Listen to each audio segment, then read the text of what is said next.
events of the past months reach as high as Superman and as low as the Joker, all were set into motion by Hush. Hush, Batman. You've been waiting here for ages, have you?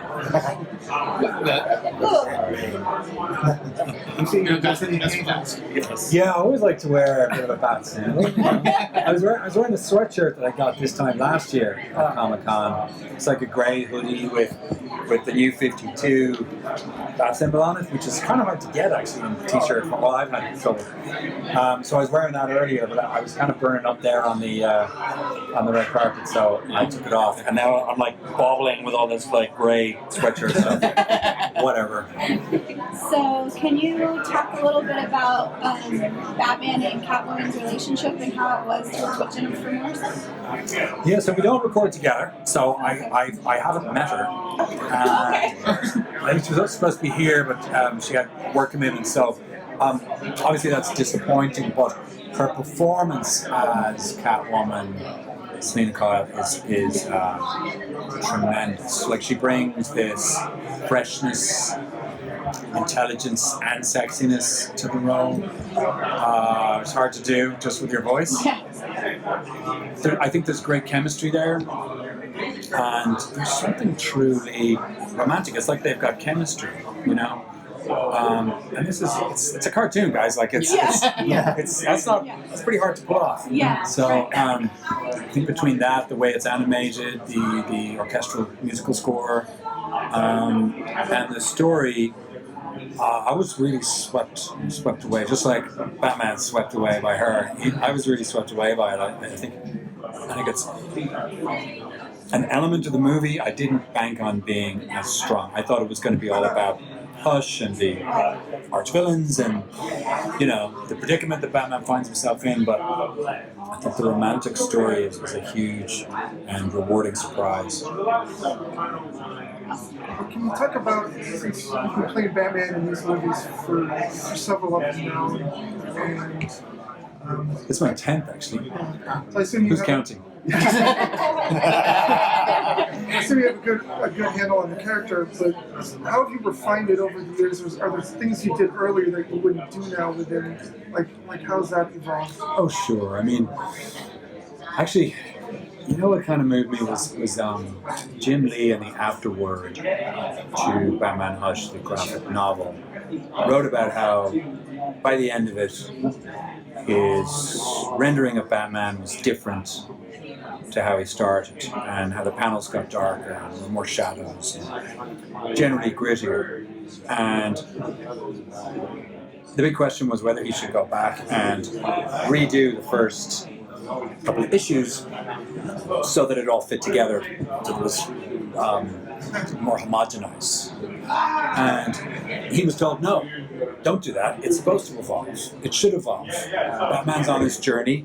We're all on a journey with him. Let it evolve. Let it be something and become something else. And I love that, because I feel like that's kind of what's happened to this Batman. He started out one way. It might have partly been my lack of experience playing him for the first time in Justice League War.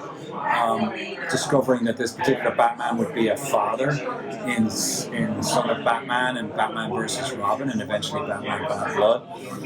Finding that he's part of the team in the Justice League, and even in Justice League Dark, which is kind of a new experience for him. And even how he was there for Superman and Death of Superman and Reign of the Superman.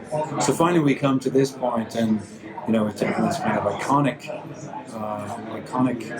story, and melded it with this, I think, an amazing continuity. And I feel like what separates him from other Batmen is, obviously he's a father, but I think the line between Bruce Wayne and Batman is beginning to fade here. Besides anything else, it's actually really hard to be emotional or express emotion as Batman. Batman's shut down. Like, you're not going to get anything out of him, because that's not why he's there. He's there to get something out of you. And you know, he's wearing a mask, he's wearing a cowl, he's disguised his voice to some degree, and he wants the symbol of the bat to be the first thing you see. But Bruce Wayne is a human being. I feel like now we've got a situation. I mean, he falls in love with Catwoman while she's Catwoman and while he's Batman. And so I think now there's an element of Bruce Wayne and Batman, an element of Batman and Bruce Wayne that we haven't really seen before. That line has become blurred. And Kevin Conroy talks about how Bruce Wayne is the real disguise, the real cover.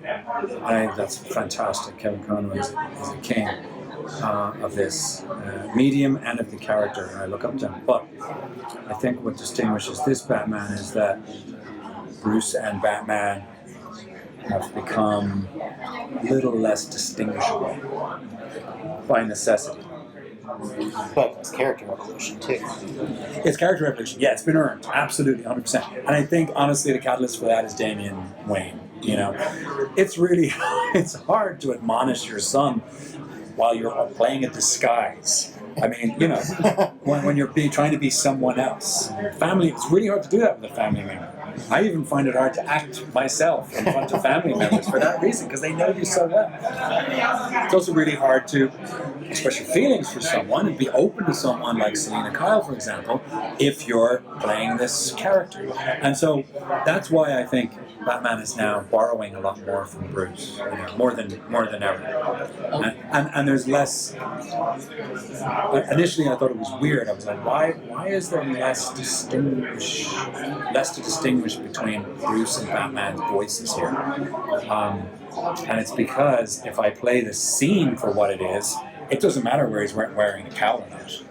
It's how he feels in the scene moment to moment. And so, as a result, it's changed. It's evolved. Is that what you're bringing to the character, or is that on the page?